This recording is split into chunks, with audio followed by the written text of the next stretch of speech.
Chapter 5, Resurrection, Part 2. 2.2.7, The First Resurrection. The first resurrection spoken of in the Bible describes the fulfillment of restoration for the first time in providential history. This will be accomplished through Christ at the second advent.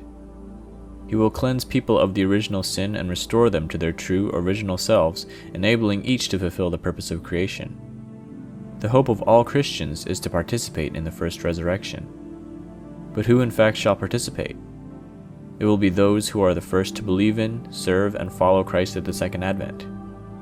They will assist him in fulfilling all the indemnity conditions worldwide and in accomplishing the providence of restoration.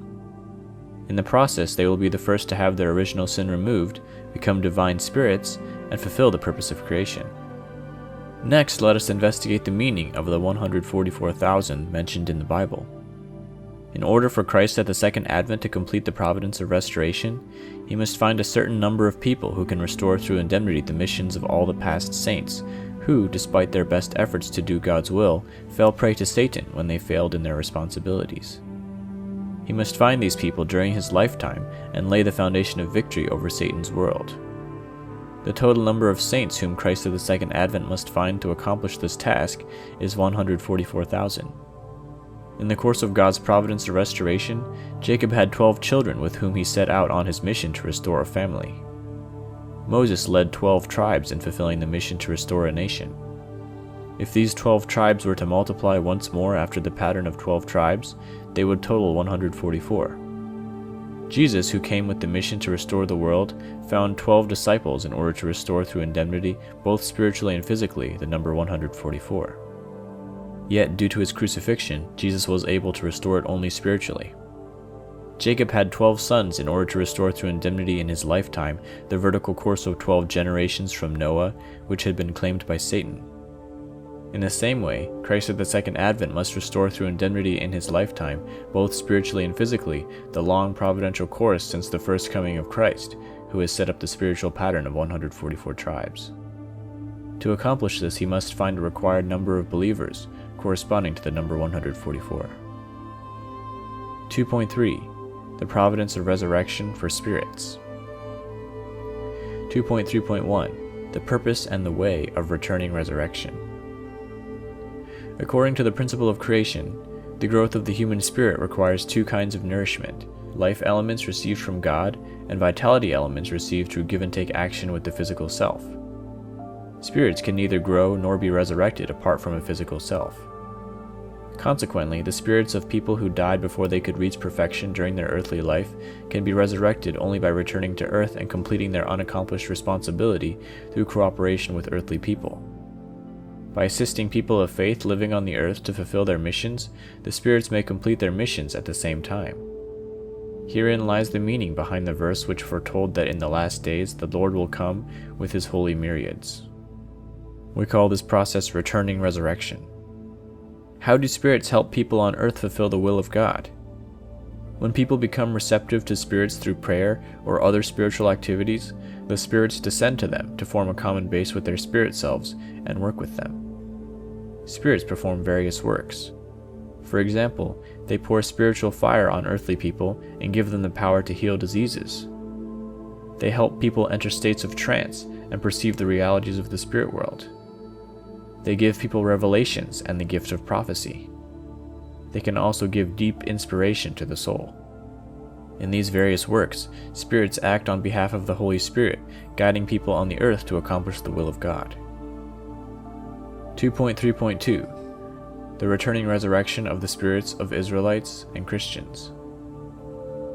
2.3.2.1. Growth Stage Returning Resurrection. Spirits of those who kept the Mosaic Law and worshipped God sincerely while living on earth during the Old Testament age came to abide at the form spirit level of the spirit world.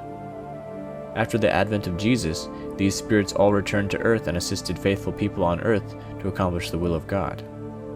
By thus helping the people to attain the level of life spirit, they too received the same benefit, namely they became life spirits and entered paradise. We call this dispensation growth stage returning resurrection. Let us draw some examples from the Bible. Since Elijah appeared as a spirit before Jesus and his disciples, it is clear enough that Elijah still lived in the spirit world. Yet Jesus referred to John the Baptist, who lived on the earth, as Elijah. Jesus called him Elijah because in terms of their common mission, John's body concurrently served as Elijah's body. The spirit of Elijah descended to John the Baptist to help John fulfill the mission Elijah had left unfinished during his earthly life. This was Elijah's returning resurrection. It is recorded in the Bible that when Jesus died on the cross, many bodies of the saints rose from their tombs. This verse does not mean that these saints' decayed bodies were regenerated, enabling them to rise up in the flesh. Rather, it describes the spiritual phenomenon of returning resurrection. The spirits of the faithful Jews descended to the earth from the form spirit level of the spirit world where they had been living. They returned to help the believers on earth who had the opportunity to benefit from the redemption by the cross to believe in Jesus and become life spirits. In doing so, the returning spirits also became life spirits. If the saints had risen bodily from their tombs, as is literally written in the Bible, they certainly would have testified to the fact that Jesus was the Messiah. Would anyone then have dared to persist in disbelieving in Jesus? Moreover, their deeds and works would have been recorded in the Bible, yet we have nothing other than the vague report that the saints rose from their tombs. This was a fleeting spiritual phenomenon perceptible only to those believers whose spiritual senses were open. Compared to paradise, which people could enter by virtue of the redemption by Jesus' crucifixion, the region of the spirit world where the spirits of the Old Testament saints were staying was relatively dark and miserable, thus it was called a tomb. 2.3.2.2 Completion Stage Returning Resurrection. The spirits of people who believed in Jesus while they lived on earth during the New Testament age became life spirits and entered paradise after death. After the second advent, these spirits will all return to the earth to help the faithful people believe in and attend the returning Christ. By thus helping people on earth to attain the level of divine spirit, they too will receive the same benefit and become divine spirits. When the earthly saints pass over to the next world and enter the kingdom of heaven in heaven, the returning spirits will also enter the kingdom. This dispensation is called Completion Stage Returning Resurrection. In this dispensation, the spirits not only help earthly people also assist in the resurrection of the spirits. Let us elucidate the following verse. All these, saints of the Old Testament age, though well attested by their faith, did not receive what was promised, permission to enter the kingdom of heaven, since God had foreseen something better, the kingdom of heaven, for us, earthly people, that apart from us they, spirits, should not be made perfect, citizens of the kingdom of heaven. With this explanation, we can understand that this verse accurately depicts returning resurrection. It illustrates that spirits living in the spirit world cannot attain perfection apart from the cooperation of earthly people. Furthermore, it is written, "Whatever you bind on earth shall be bound in heaven, and whatever you loose on earth shall be loosed in heaven." This verse teaches that unless the believers on earth first loose what is bound, the spirits also cannot loose what is bound in them. Since spirits can be resurrected only by cooperating with believers on earth to whom they descend, Jesus gave the keys of the kingdom of heaven to Peter, representing earthly believers, in order that he might unlock the gates to the kingdom of heaven here on earth. 2.3.3 The returning resurrection of spirits who abide outside paradise. There are several classes of spirits who abide outside paradise. Each has a way to achieve returning resurrection. First, let us examine the returning resurrection of spirits who believed in religions other than Christianity during their lifetime. Just as any two people must first form a common base with each other before they can work toward a common goal, earthly people and spirits can work to achieve a common providential goal only when they first form a common base. Therefore, a spirit who returns to the earth for his resurrection seeks a counterpart among the earthly people of the religion in which he believed during his earthly life. A spirit descends to the person of his choice and guides him. When he helps that person fulfill the purpose of the providence of restoration, they both receive the same benefit. Second, let us examine the returning resurrection of spirits who lived a conscientious life even though they did not believe in a religion. No one among fallen humanity embodies perfect goodness because no one has resolved the original sin within himself. Hence, a good spirit is only relatively better than an evil spirit. These good spirits descend to good people on earth and cooperate with them in order to help them fulfill the purpose of God's providence of restoration. In the process, the spirits receive the same benefits as the people they have helped. Third, let us examine the returning resurrection of evil spirits. In the Bible, we read about the cursed, who are liable to the eternal fire prepared for the devil and his angels. His angels here refer to evil spirits who live and work under the control of the devil. The spiritual creatures commonly known as ghosts, whose features and identity are often unclear, are none other than evil spirits. Even evil spirits are able to receive the merit of the age by returning to the earth. However, the works of evil spirits do not always bear fruit and result in their receiving the benefit of returning resurrection. To receive such benefit, their works must have the effect of punishing earthly people, thereby enlisting their help in making indemnity conditions in accordance with God's plan to cleanse evil spirits through punishment. How then can the work of evil spirits result in casting judgment on behalf of heaven? Let us take an example. Suppose there is a person living on earth who, based on the merit of the age, is about to graduate from his current sphere of benefit to a higher sphere of benefit.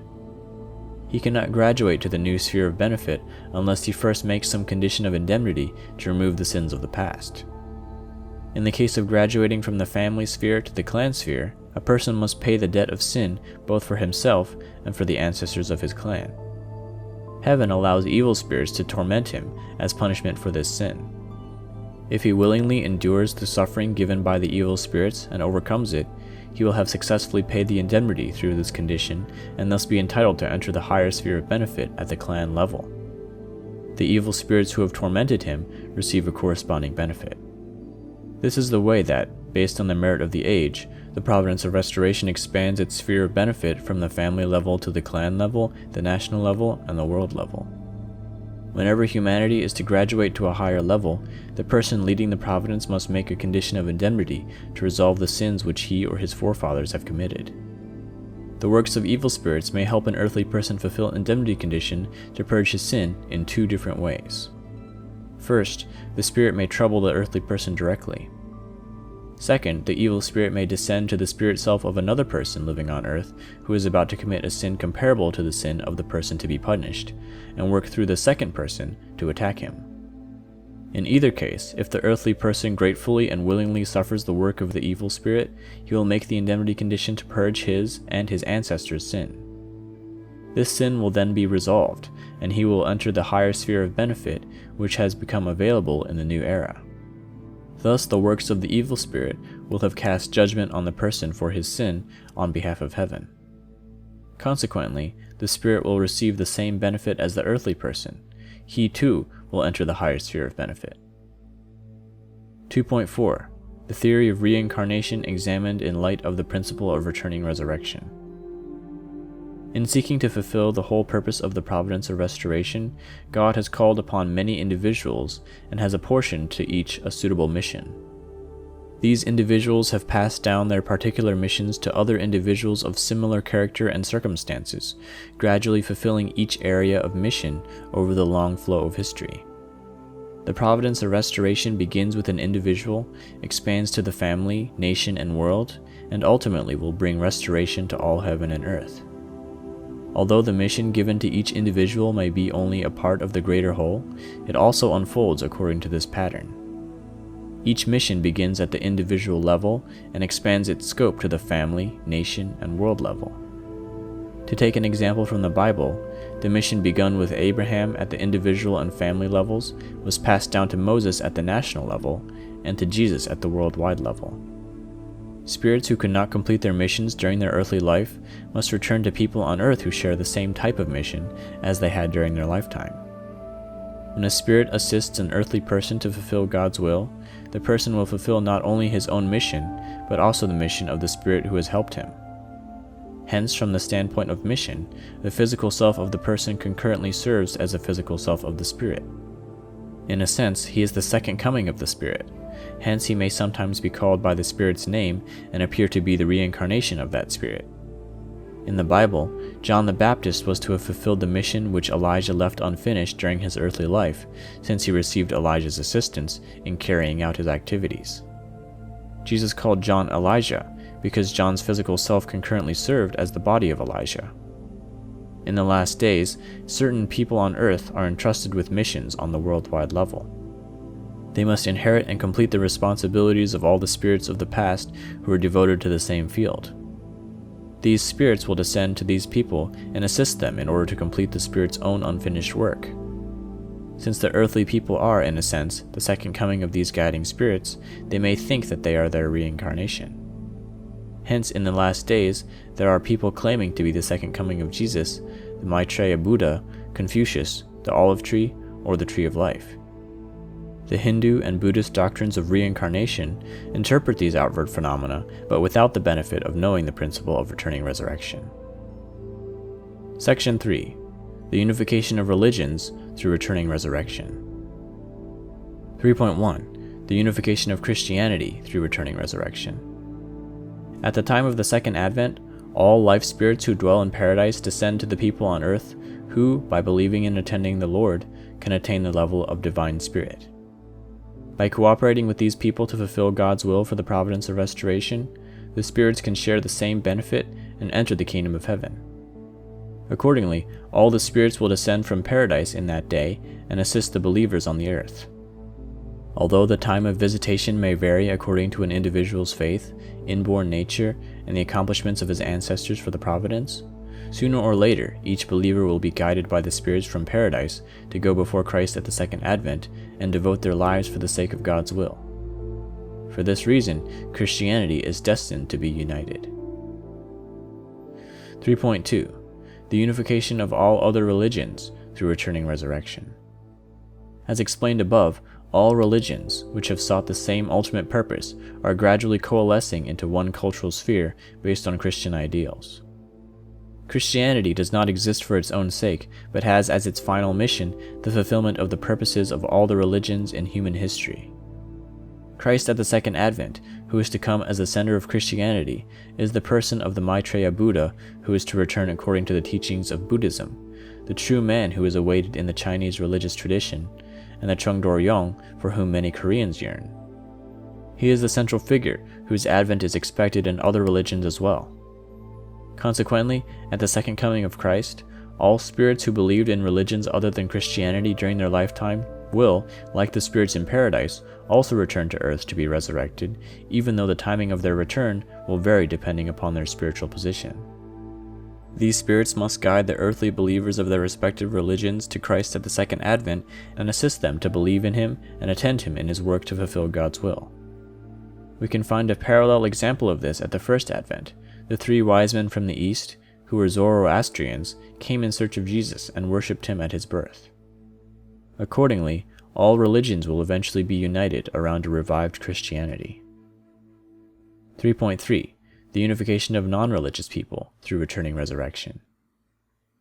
Spirits who, in their lifetime, led a conscientious life but did not believe in any religion will also return to earth at the granted time to receive the benefit of returning resurrection. They will guide conscientious earthly people to seek out Christ at the Second Advent, attend Him, and assist Him in fulfilling God's will. The ultimate purpose of God's providence of restoration is to save all of humanity. Therefore, God intends to abolish hell completely after the passage of time necessary for each individual to make restitution for his sin. If hell were to remain eternally in the world where God's purpose of goodness is fulfilled, it would contradict the perfection of God, His ideal, and His providence of restoration. Even fallen parents cannot feel joyful when one of their children is unhappy. Is this not even more true for God, our Heavenly Parent? It is written, "The Lord is forbearing towards you, not wishing that any should perish, but that all should reach repentance." Accordingly, hell cannot remain forever. No trace of hell will remain in the ideal world, which is the fulfillment of God's deepest desire. In the last days, when the time is ripe, evil spirits will descend to evil people on earth of the same spiritual level and assist them to accomplish God's will. Indeed, even the demons testified that Jesus was the Son of God. By participating in these various dispensations over a long course of time, all people will gradually converge toward the goal of God's ideal world.